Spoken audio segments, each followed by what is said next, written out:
On its release, Enzo Ferrari called it the most beautiful car ever made. But when you open her up, it takes you from yesterday to today.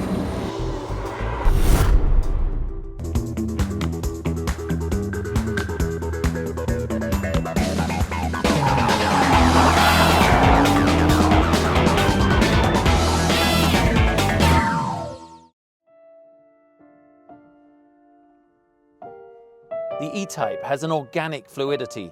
There is barely a flat surface to be found. It tapers at both ends in a way that expresses speed even while standing still. Like a bullet, the seemingly endless hood implies power. Revolutionary. A central monocoque made of steel predated the use of such design even in Formula One. Independent rear suspension, not only helping handling noise, but vibration.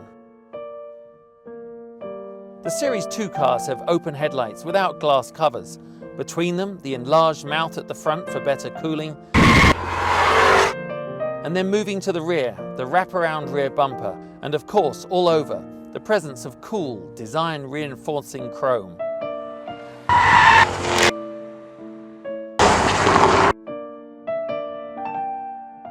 The E-Type was by far one of the fastest cars of its generation, and that came courtesy of the signature six-cylinder, 246 horsepower engine. But when you open her up, it takes you from yesterday to today.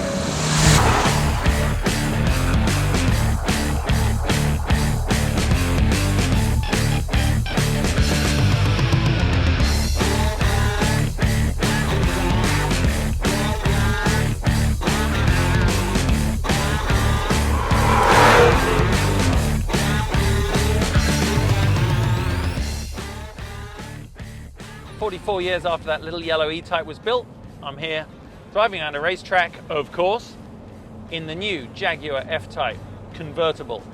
And what an opportunity it is. And let's talk about what F-Type means.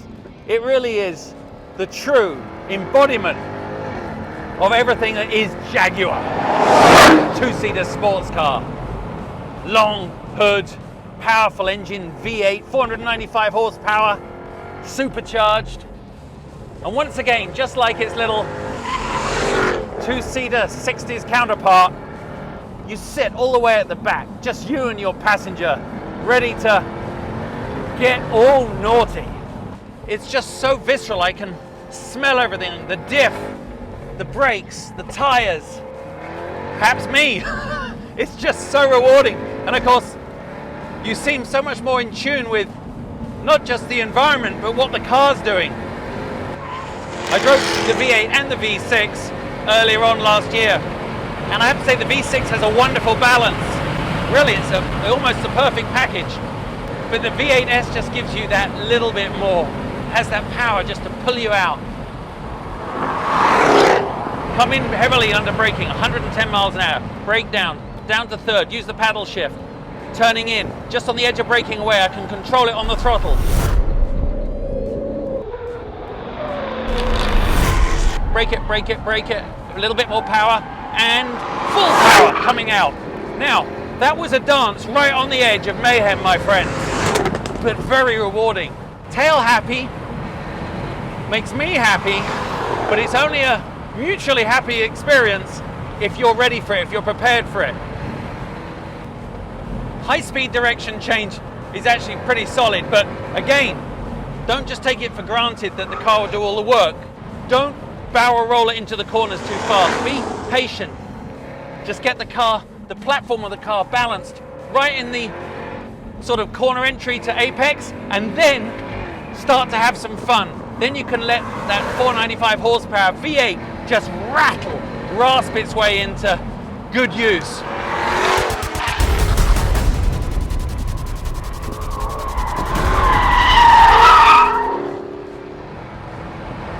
Goes over the curbs on the entry through those S's very, very well, but it shifts the balance of the car a little bit across, and you better be prepared for that weight shift and coming onto the front straight.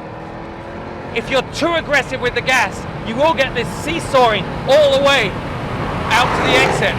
But if you just modulate it right, she'll thank you for it. Well, that was my bit of time travel. E-Type to F-Type. Made me in my weird little way, obviously proud to be British, but more importantly, enthusiastic that car brands can still produce cars that put the hairs on the back of your neck up and a little bit of lead in your pencil. As Ben Kingsley said, "Ooh, it is good to be bad." Wore my worst shirt today. Don't know quite how that happened. Whoa, okay, that's not the way you do it. That was called a spin. Ever wonder why in Hollywood movies that all the villains are played by Brits? What does the line say? Oh, yeah. And maybe we just sound right. Maybe we just sound right. We are more focused. Oh yes, it's good to be bad.